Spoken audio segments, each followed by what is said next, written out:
नमस्कार दोस्तों, smart study में आपका स्वागत है। जितने भी विद्यार्थी हैं वो जल्दी से लाइव आ जाइए ताकि अपन वो सेशन को स्टार्ट कर सकें। आज का अपना जो टॉपिक है वो है ऊष्मा।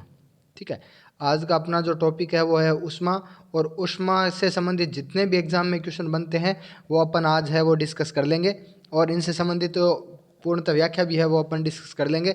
तो जल्दी से जितने विद्यार्थी है वो लाइव आ जाइए ताकि अपना वो सेशन को स्टार्ट कर दें। ठीक है, चलिए अभी सबसे पहला क्वेश्चन आपके सामने, निम्नलिखित में से और भोजन द्वारा मानव शरीर में उत्पन्न ऊर्जा को मापा जाता है।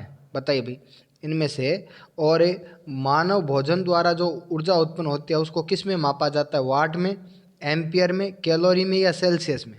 बताइए भाई। ठीक है,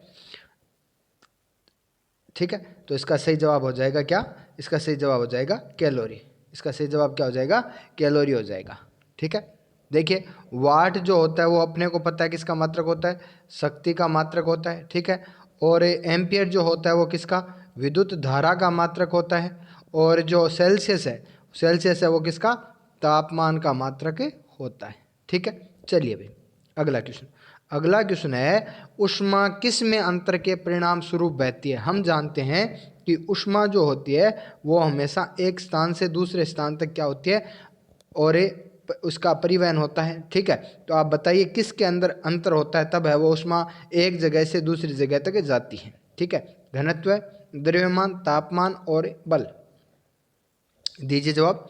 ऊष्मा किस में अंतर के कारण है वो एक जगह से दूसरी जगह तक जाती है? ठीक है, तो इसका सही जवाब हो जाएगा तापमान। तापमान में अंतर होता है तभी ऊष्मा है वो अधिक तापमान से कम तापमान की ओर परिवहन करती है। ठीक है, चलिए भाई अगला क्वेश्चन है, किस तापमान में सेंटीग्रेड और फ़ारेनहाइट तापमापी दोनों एक ही अंक दिखाते हैं? कहने का मतलब ये है कि ऐसा कौन सा तापमान होता है जिसमें सेंटीग्रेड और फ़ारेनहाइट पैमाने का मान है वो समान होता है? बताइए। -20 डिग्री, -40 डिग्री, 0 डिग्री या 42 डिग्री? दीजिए जवाब। किस तापमान में सेंटीग्रेड और फ़ारेनहाइट जो तापमान है वो समान होता है? ठीक है, तो इसका सही जवाब हो जाएगा -40 डिग्री। आपको रट लेना है, याद रख लेना है ये। ठीक है, चलिए अगला क्वेश्चन है, फ़ारेनहाइट पैमाने में और जल का क्वथनांक कितना होता है? बताइए भाई। अपने पास 3-4 प्रमुख पैमाने होते हैं। ठीक है, एक तो होता है डिग्री सेंटीग्रेड, एक होता है फ़ारेनहाइट, एक होता है रूमर और एक होता है केल्विन। ठीक है, सेंटीग्रेड के अंदर है वो 0 डिग्री से लेके और 100 डिग्री तक इसका और पैमाने में मान होता है। और अपन कह सकते हैं कि फ़ारेनहाइट के अंदर कितना होता है? फ़ारेनहाइट में होता है 32 से 212। ठीक है, रूमर में होता है 0 से 80 और केल्विन के अंदर होता है 273 से 373। ठीक है, अब आप ये बताइए मुझे कि फ़ारेनहाइट पैमाने का क्वथनांक कितना होता है? ठीक है, तो इसका सही जवाब हो जाएगा 212। ठीक है, यही यदि आपको डिग्री सेंटीग्रेड में पूछा जाए तो 100 हो जाएगा, रूमर में पूछा जाए तो ये आपसे 80 हो जाएगा, और केल्विन में पूछा जाए तो क्वथनांक हो जाएगा 373 केल्विन। ठीक है, चलिए भाई अगला क्वेश्चन है, किसी रेफ्रिजरेटर में फ्रीजर है वो ऊपर रखा जाता है। बताइए भाई, रेफ्रिजरेटर के अंदर जो है वो फ्रीजर है वो हमेशा कहाँ रखा जाता है? ऊपर रखा जाता है। बताइए भाई, इसका कारण क्या होता है? बिना किसी उद्देश्य के उसको ऊपर रख देते हैं या सुविधा के लिए ऊपर रखते हैं ताकि संवहन धाराओं का अंदर है वो पूरे भाग में को ठंडा कर सके, या इसे कंप्रेसर से दूर रखने के लिए जो तली के निकट होता है? बताइए भाई, फ्रीजर को है वो रेफ्रिजरेटर के अंदर है वो ऊपर क्यों रखा जाता है? ठीक है, यहीं पे एक और अच्छा क्वेश्चन बनता है कि एसी जो होती है वो हमेशा ऊपर लगाई जाती है और रूम हीटर होता है वो हमेशा नीचे लगाया जाता है। बताइए। देखिए, हमें पता है कि ठंडी धाराएं जो होती है ना, ठंडी हवा जो होती है वो हमेशा नीचे की ओर गमन करती है, और गर्म हवा जो होती है वो हमेशा क्या करती है? ऊपर की ओर गमन करती है। ठीक है, तो अपने को पता है कि रेफ्रिजरेटर से और जो फ्रीजर है उससे हमेशा क्या निकलेगी?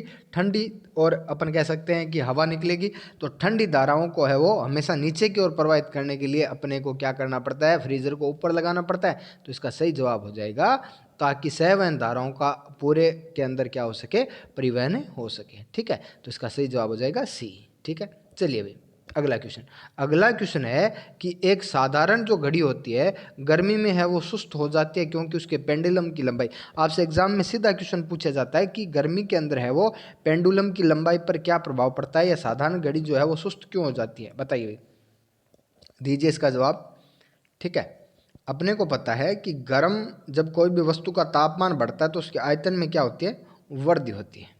ठीक है, और आयतन में यदि वृद्धि होगी तो उसका अपन कह सकते हैं लंबाई क्या हो जाएगी, बढ़ जाएगी, और लंबाई बढ़ जाएगी तो उसका दोलन काल भी क्या हो जाएगा, बढ़ जाएगा। तो इसका सही जवाब हो जाएगा, क्योंकि उसकी पेंडुलम की लंबाई बढ़ जाती है और दोलन काल भी बढ़ जाता है। ठीक है, चलिए अभी अगला क्वेश्चन है, निश्चित तापमान पर चालक के वहनशील तरंग दोनों छोरों के बीच अंतर के अनुपात में होती है, इसको कहा जाता है, बताइए भी। कोई भी एक निश्चित तापमान होता है, उस पर कोई भी चालक में जो वहनशील तरंग होती है वो दोनों छोरों के बीच जो अंतर होता है उसके अनुपात में होती है। तो बताइए ये किसका नियम है। ठीक है, जूल का नियम है, ओम का नियम है, लेंज का नियम है, या फिर फेराडे का नियम। ठीक है, तो इसका सही जवाब हो जाएगा ओम का नियम। ये नियम दिया था किसने, ओम ने दिया था। ठीक है, चलिए अभी अगला क्वेश्चन है, किसी धातु में ऊष्मा का चालन किस प्रक्रिया द्वारा होता है, बताइए भी। अपने को पता है ऊष्मा के चालन की 3 प्रक्रियाएं होती है, एक तो होता है चालन, एक होता है संवहन, और एक होता है विकिरण। ठीक है, अब आप मुझे ये बताइए कि धातु के अंदर जो है वो ऊष्मा का चालन है वो किस प्रक्रिया के द्वारा होता है, चालन, संवहन, विकिरण, या विकिरण और संवहन दोनों। ठीक है, तो इसका याद रखना आपको कि इसके अंदर होता है चालन के द्वारा। क्यों कि धातु जो होती है वो क्या होती है, चालक होती है, और चालकों के अंदर ऊष्मा का चालन होता है किस विधि के द्वारा, चालन प्रक्रिया के द्वारा। ठीक है, चलिए अभी अगला क्वेश्चन है, किस ताप पर जल का घनत्व अधिकतम होता है, बताइए भी। किस तापमान पर है वो जल का घनत्व है वो अधिकतम होता है, 0 डिग्री सेंटीग्रेड, 4 डिग्री सेंटीग्रेड, और -4 डिग्री, या 0 डिग्री फ़ारेनहाइट। ठीक है, ये क्वेश्चन एग्जाम के अंदर बहुत बार आपसे सीधा का सीधा पूछा गया है, तो आपको रट लेना है। इसका सही जवाब क्या होगा, दीजिए जवाब। तो इसका सही जवाब होगा 4 डिग्री सेंटीग्रेड, 4 डिग्री सेंटीग्रेड। ठीक है, चलिए भाई अगला क्वेश्चन है, पहाड़ों पर पानी निम्नलिखित तापमान पर उबलने लगता है, बताइए भाई। पहाड़ों के ऊपर जो अपन है वो पानी को उबालते हैं, किसी भी वस्तु को उबालते हैं, तो बताइए 100 डिग्री से कम पे उबलने लगेगा, या 100 से अधिक होगा, या सिर्फ पूरा 100 डिग्री। अपने को पता है कि जल का क्वथनांक कितना होता है, 100 डिग्री सेंटीग्रेड होता है। ठीक है, तो बताओ पहाड़ों पर है वो इसके ऊपर क्या प्रभाव पड़ता है। ठीक है, तो अपन कहते हैं कि ऊपर जाने पर वायुदाब क्या करता है, घटता है। ठीक है, ऊपर जाने पर वायुदाब क्या करता है, घटता है। तो आप ये कहोगे कि ये हो जाएगा क्या, ये हो जाएगा 100 डिग्री सेंटीग्रेड से कम। इसका सही जवाब क्या हो जाएगा, 100 डिग्री सेंटीग्रेड से कम। ठीक है, चलिए भाई अगला क्वेश्चन है, ऊनी कपड़े सूती कपड़ों की तुलना में गर्म होते हैं क्यों। ऐसा आपसे क्वेश्चन एग्जाम में सीधा ये भी पूछा जाता है कि सर्दियों के अंदर है वो ऊनी वस्त्र क्यों पहने जाते हैं, बताइए भाई। इसका जवाब क्या होगा, ऊष्मा के बेहतर अवशोषक होते हैं, ऊष्मा के बेहतर उत्सर्जक होते हैं, ऊष्मा के बेहतर रोधक होते हैं, या सूती कपड़ों से भारी होते हैं, बताइए भाई। ऊनी कपड़े सूती कपड़ों की तुलना में गर्म होते हैं क्योंकि देखिए अपने को पता है कि ऊनी कपड़ों के अंदर है वो सूक्ष्म छिद्र पाए जाते हैं। ठीक है, और जिनके अंदर भरी होती है वायु, और वायु जो होती है वो ऊष्मा की क्या होती है, कुचालक होती है। वायु जो होती है वो ऊष्मा की क्या होती है, कुचालक होती है। तो ये हमारे शरीर की ऊष्मा को बाहर निकलने से क्या करेगी, रोकेगी। ठीक है, तो आप कहोगे ये है वो ऊष्मा के क्या होते हैं, बेहतर रोधक होते हैं। तो इसका सही जवाब हो जाएगा सी। ठीक है, चलिए भाई अगला क्वेश्चन है, ऊष्मा की मात्रा जो 1 किलोग्राम की वस्तु का तापमान 1 डिग्री सेंटीग्रेड बढ़ाने के लिए प्रयुक्त होती है क्या कहलाती है, बताइए भाई। 1 किलोग्राम कोई भी वस्तु है उसका तापमान 1 डिग्री सेंटीग्रेड बढ़ाने के लिए आवश्यक जो ऊष्मा होती है उसको क्या बोलते हैं, ऊष्माधारिता, विशिष्ट ऊष्मा, गुप्त ऊष्मा, या इनमें से कोई नहीं, दीजिए जवाब। ठीक है, तो इसका सही जवाब क्या हो जाएगा, विशिष्ट ऊष्मा। ये क्वेश्चन एग्जाम में बहुत बार आपसे पूछा गया है, किसी विशेष भाग के लिए जो विशेष ऊष्मा की आवश्यकता होती है उसको हम बोलते हैं क्या, विशिष्ट ऊष्मा बोलते हैं। ठीक है, चलिए भाई अगला क्वेश्चन है, गर्मी में सफ़ेद कपड़े गहरे कपड़ों से अधिक आरामदेह होते हैं क्यों, बताइए भाई। गर्मी के अंदर है वो सफ़ेद कपड़े है वो गहरे कपड़े कह सकते हैं, या अपन यहाँ पर रंगीन कपड़े भी कह सकते हैं, या एग्जाम में कई बार इसका नाम चमकदार कपड़े भी आता है। ठीक है, तो बताइए आप कि सफ़ेद कपड़े है वो गर्मी में आरामदायक क्यों होते हैं, दीजिए जवाब। ठीक है, ये सफ़ेद कपड़े हमें देखने में सुंदर लगते हैं, या सफ़ेद कपड़े बहुत सस्ते होते हैं, या सफ़ेद कपड़े मजबूत होते हैं, या सफ़ेद कपड़े गहरे रंग के कपड़ों से कम ऊष्मा का अवशोषण करते हैं, दीजिए जवाब इसका। ठीक है, तो ये क्वेश्चन सीधा सा हो जाएगा कि सफ़ेद कपड़े जो होते हैं वो गहरे कपड़ों से कम ऊष्मा का अवशोषण करते हैं, इसलिए ये हमें गर्मी में पहनने में क्या होते हैं, आरामदायक होते हैं। ठीक है, चलिए भाई अगला क्वेश्चन है, पंखा चलाने से शरीर में ठंड की अनुभूति क्यों होती है, बताइए भाई।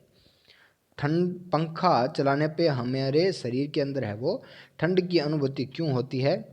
शरीर पर पसीने के वाष्पन के कारण, वायु ठंडी होने के कारण, पंखा ऊष्मा का अवशोषण करता है, वायु में कुछ विशेष गैसें होती है जिनके कारण ठंडी अनुभव होती है, बताइए भाई इसका जवाब क्या होगा। ठीक है, देखिए अपने को पता है कि वाष्पीकरण के कारण है वो क्या होता है, ठंड उत्पन्न होती है। ठीक है, देखिए यदि अपन बात करें कि हमारा जो पसीना होता है, ठीक है, वो यदि तेजी से वाष्पीकृत होगा तो वहाँ ऊष्मा की क्या होगी, कमी होगी। ठीक है, और ऊष्मा की कमी होगी तो हमारे शरीर में क्या होगा, ठंडे का महसूस होगा, तो अपन कह सकते हैं शरीर पर पसीने के वाष्पन के कारण है वो कम, पंखा चलाने पर हमें ठंड की अनुभूति होती है। ठीक है, चलिए भाई अगला क्वेश्चन है, सौर ऊर्जा बदलते हैं, बताइए भाई सौर सेल जो होता है वो किसको किस में बदलता है। ठीक है, प्रकाश ऊर्जा को ऊष्मीय ऊर्जा में, सौर ऊर्जा को विद्युत ऊर्जा में, सौर ऊर्जा को ध्वनि ऊर्जा में, या सौर ऊर्जा को ऊष्मीय ऊर्जा में, दीजिए जवाब। सौर सेल किस में बदलता है, आपको एक क्वेश्चन तो बहुत ही अच्छा इसका याद रखना है कि सौर पैनल में किस तत्व का उपयोग किया जाता है, सिलिकॉन। ये क्वेश्चन एग्जाम में सबसे ज़्यादा बार पूछा गया, तो ये तो आपको याद ही रखना है। ठीक है, अब आप ये बताइए कि सौर सेल का काम क्या होता है। ठीक है, तो इसका सही जवाब क्या हो जाएगा, ये सौर ऊर्जा को विद्युत ऊर्जा में बदलता है। ठीक है, चलिए भाई अगला क्वेश्चन है, धूप में बंद और कोई कार है उसके भीतर अत्यधिक गर्मी होती है क्यों, बताइए भाई। कोई भी कार है वो धूप के अंदर, यदि कोई भी वाहन हो जो चारों तरफ से बंद हो और वो यदि धूप में खड़ा है तो बाहर की अपेक्षा उसके अंदर हमें है वो अधिक गर्मी महसूस होगी, बताइए इसका कारण क्या होता है।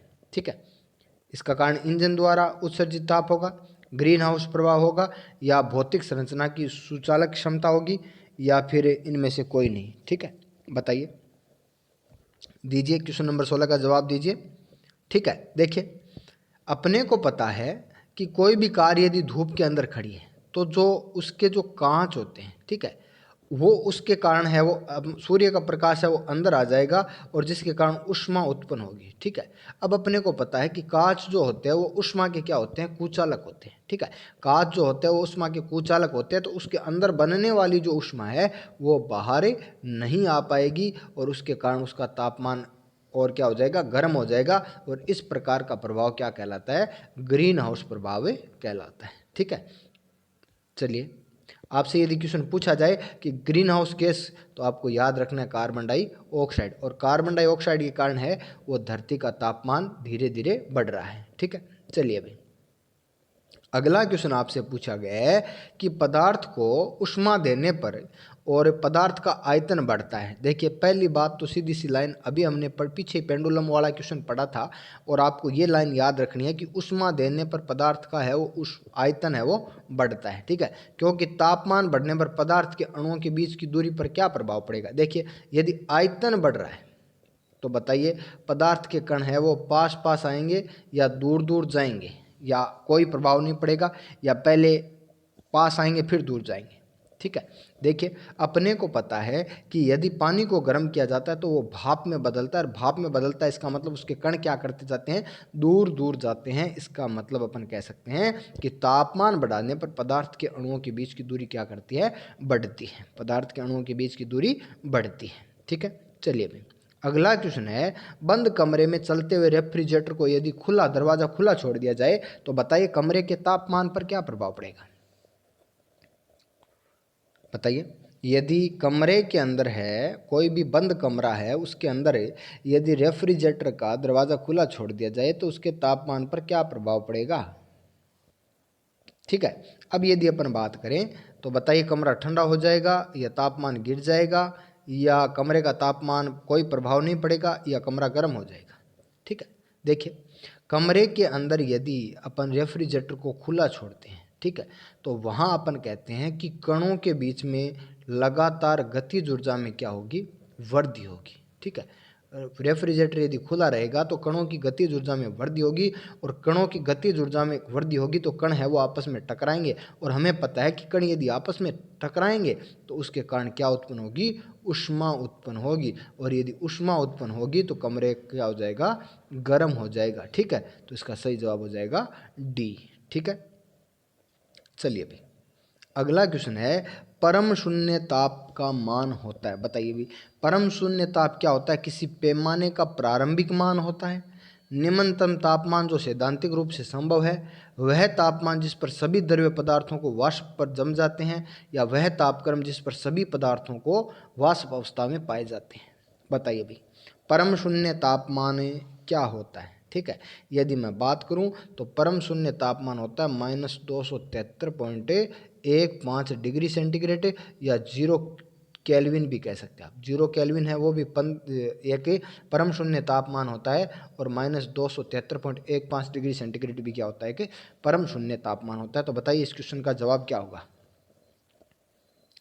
ठीक है, तो इसका सही जवाब हो जाएगा निम्नतम तापमान जो होता है जो सैद्धांतिक रूप से संभव होता है। ठीक है, यानी जो तापमान है वो संभव होना चाहिए, ऐसा तापमान क्या कहलाता है, परम शून्य तापमान कहलाता है। ठीक है, चलिए भाई अगला क्वेश्चन है एक लोहे के हथौड़े को यदि धूप में रखा जाए तो यह इसके हत्थे के से अधिक गर्म हो जाएगा, क्यों। बताइए भाई, बताइए कि जो लोहा है वो गर्म हो जाएगा और उसका हत्था जो लकड़ी का बना हुआ है उसके ऊपर कोई प्रभाव नहीं पड़ेगा। बताइए क्यों। ठीक है, अब अपने को पता है कि लोहा जो होता है वो एक चालक होता है और लकड़ी जो होती है वो क्या होती है, कुचालक होती है। ठीक है, लकड़ी जो होती है वो क्या होती है, कुचालक होती है। ठीक है, तो अपन कह सकते हैं कि लोहा उष्मा का क्या होता है, सुचालक होता है। ठीक है, चलिए भी अगला क्वेश्चन है वाष्पन की दर है वो निर्भर नहीं करती। बताइए भाई ऐसा कौन सा और इनमें से गुण है जिसके ऊपर वाष्पन की दर है वो निर्भर नहीं करती। बताइए। ठीक है, अपने को पता है कि तापमान बढ़ेगा तो वाष्पन की दर क्या करेगी, बढ़ेगी। ठीक है, तल का क्षेत्रफल पर भी निर्भर करता है। ठीक है, वायुदाब पर भी है वो निर्भर करता है, द्रव्यमान पर निर्भर नहीं करता। ठीक है, कोई भी पदार्थ है उसका द्रव्यमान कितना है इससे वाष्पन का कोई संबंध नहीं है, तो इसका सही जवाब हो जाएगा द्रव्य का द्रव्यमान। ठीक है, चलिए भी अगला क्वेश्चन है केल्विन स्केल पर मानव शरीर का तापमान लगभग कितना होता है। बताइए भाई केल्विन जो स्केल होती है अपने को पता है कि ताप की ऐसा इकाई जो होती है वो क्या होती है, केल्विन होती है। ताप की ऐसा इकाई जो होती है वो क्या होती है, केल्विन होती है। अब आप मुझे ये बताइए कि मानव शरीर का तापमान है वो केल्विन में कितना होता है, डिग्री सेंटीग्रेड में भी बताइए और डिग्री फ़ारेनहाइट में भी बताइए। बताइए भाई तीनों क्वेश्चनों का आप जवाब दीजिए। मैं आपके कमेंट देख पा रहा हूँ, तो आप तीनों क्वेश्चनों के है वो जवाब दीजिए। ठीक है, कि केल्विन के अंदर कितना होता है और डिग्री सेंटीग्रेड में कितना होता है और डिग्री फ़ारेनहाइट में कितना होता है। ठीक है, देखिए आपको याद रखना है कि केल्विन के अंदर इसका सही जवाब हो जाएगा 310 केल्विन। मानव शरीर का तापमान केल्विन में कितना होता है, 310 केल्विन होता है। डिग्री सेंटीग्रेड की बात करें तो ये होता है 36.9 या सीधा एग्जाम में आपसे पूछा जाता है 37 डिग्री ठीक है, और इसके अंदर हो जाएगा 98 फ़ारेनहाइट। ठीक है, तो इसका सही जवाब हो जाएगा 310 डिग्री में हो जाएगा 37 डिग्री और ये हो जाएगा 98 डिग्री फ़ारेनहाइट। ठीक है, चलिए भाई अगला क्वेश्चन है पृथ्वी पर सूर्य की उष्मा है वो किस विधि द्वारा आती है। बताइए भाई पृथ्वी पर जो सूर्य की उष्मा है वो किस विधि के द्वारा आती है, चालन के द्वारा आती है, सेवन के द्वारा आती है, विकिरण के द्वारा आती है या अवशोषण के द्वारा आती है। बताइए पृथ्वी पर सूर्य की उष्मा है वो किस विधि के द्वारा आती है। ठीक है, दीजिए अपना जवाब जल्दी से। तो इसका सही जवाब हो जाएगा विकिरण के द्वारा। ठीक है, इसका सही जवाब क्या हो जाएगा, विकिरण के द्वारा हो जाएगा। ठीक है, चलिए अगला क्वेश्चन आपसे ये पूछा है कि पकाने वाले बर्तन पर काली परत क्यों चढ़ाई जाती है। ठीक है, पकाने वाले जो बर्तन होते हैं उनके नीचे काली परत है वो क्यों चढ़ाई जाती है। ठीक है, बताइए। काला पदार्थ ऊष्मा का अवशोषण करता है, काला पदार्थ ऊष्मा परिवर्तित करता है, काली सतह साफ करने में आसानी से साफ हो जाती है, या फिर बर्तन की सामग्री नष्ट नहीं होती। बताइए। ठीक है, तो इसका सही जवाब हो जाएगा काला पदार्थ है वो ऊष्मा का अवशोषण करता है। ठीक है, चलिए भाई अगला क्वेश्चन। अगला क्वेश्चन है किरचॉफ का नियम किस सिद्धांत पर कार्य करता है। ठीक है, किरचॉफ का नियम क्या था कि अच्छे जो अवशोषक होते हैं वो अच्छे उत्सर्जक भी होते हैं। किरचॉफ का नियम ये था कि अच्छे उत्सर्जक होते हैं वो अच्छे अवशोषक भी होते हैं। अब आप ये बताइए कि ये नियम है वो किस पर कार्य करता है, ऊर्जा पर कार्य करता है, आवेश पर कार्य करता है, या आवेश और ऊर्जा दोनों पर कार्य करता है। ठीक है, तो इसका सही जवाब हो जाएगा आवेश और ऊर्जा दोनों पर कार्य करता है। ठीक है, चलिए भाई अगला क्वेश्चन। अगला क्वेश्चन है कि जब 0 डिग्री सेंटीग्रेड से 10 डिग्री सेंटीग्रेड तक पानी को गर्म किया जाता है तो इसका आयतन पर क्या प्रभाव पड़ता है। बताइए भाई। 0 डिग्री सेंटीग्रेड से और 10 डिग्री सेंटीग्रेड तक अपने को पता है कि 4 डिग्री सेंटीग्रेड तक है वो जल का और घनत्व जो घनत्व है वो अधिकतम होता है। ठीक है, तो आयतन क्या होगा इसका, न्यूनतम होगा। बताइए। तो इसका सही जवाब हो जाएगा पहले क्या करता है, घटता है, और फिर क्या करता है, बढ़ता है। ठीक है, चलिए भाई अगला क्वेश्चन। अगला क्वेश्चन है गर्म जल की अपेक्षा भाप से अधिक जलन महसूस होता है, क्यों। बताइए। गर्म जल की अपेक्षा और भाप से है वो अधिक जलन महसूस होती है, क्यों। भाप का तापमान अधिक होता है, भाप गैस से होने के कारण तेजी से जलती है, भाप है वो भाप में गुप्त ऊष्मा होती है, भाप शरीर के सूक्ष्म छिद्रों में आसानी से प्रवेश कर जाती है। बताइए भाई। ठीक है, दीजिए जल्दी से अपना जवाब दीजिए आप। तो इसका सही जवाब हो जाएगा भाप में गुप्त ऊष्मा पाई जाती है। देखिए गुप्त ऊष्मा क्या होती है, किसी भी पदार्थ की अवस्था बदलने के लिए, किसी भी पदार्थ की अवस्था बदलने के लिए आवश्यक ऊष्मा क्या कहलाती है, गुप्त ऊष्मा कहलाती है। ठीक है, चलिए भाई अगला क्वेश्चन है कौन सी वस्तु ऊष्मा का सबसे अधिक अवशोषण करेगी। बताइए भाई। कौन सी वस्तु जो होती है वो ऊष्मा का सबसे अधिक अवशोषण करेगी, काली खुरदरी, सफ़ेद खुरदरी, काली समतल, सफ़ेद और समतल। बताइए भाई। बताइए। काली खुरदरी, सफ़ेद खुरदरी, काली समतल, या सफ़ेद समतल।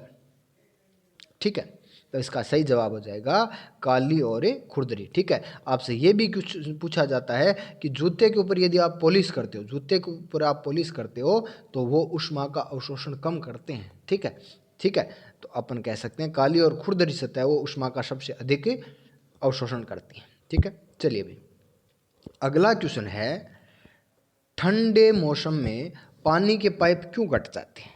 बताइए भाई। ठंडे मौसम के अंदर है वो पानी के जो पाइप है वो क्यों घट जाते हैं। ठीक है, तो अपन कहते हैं कि पानी के पाइप है वो पानी जब जमता है तो फैलता है, यानी पानी जब जमता है तो इसके आयतन में क्या होती है, वृद्धि होती है। ठीक है, तो आप कहोगे क्योंकि जमने पर पानी क्या करता है, फैलता है, जिससे ठंडे मौसम में जो पाइप है वो क्या हो जाते हैं, फट जाते हैं। ठीक है, चलिए भाई अगला क्वेश्चन है बादलों वाली जो रात होती है वो स्वस्थ रात से अधिक गर्म होती है, क्यों। ये क्वेश्चन एग्जाम के अंदर बहुत बार पूछा गया है, तो आप बताइए मुझे कि बादलों वाली जो रात होती है वो स्वच्छ आसमान, साफ आसमान वाली रात से क्या होती है, गर्म होती है, क्यों। बादल पृथ्वी तथा हवा से ऊष्मा का विकिरण रोकते हैं, बादल दिन में सूर्य की ऊष्मा ग्रहण कर रात को गर्मी उत्पन्न करते हैं, बादल वातावरण को नम बनाते और ऊष्मा उत्पन्न करते हैं, बादल हवा की गति को रोककर ऊष्मा उत्पन्न करते हैं। बताइए भाई।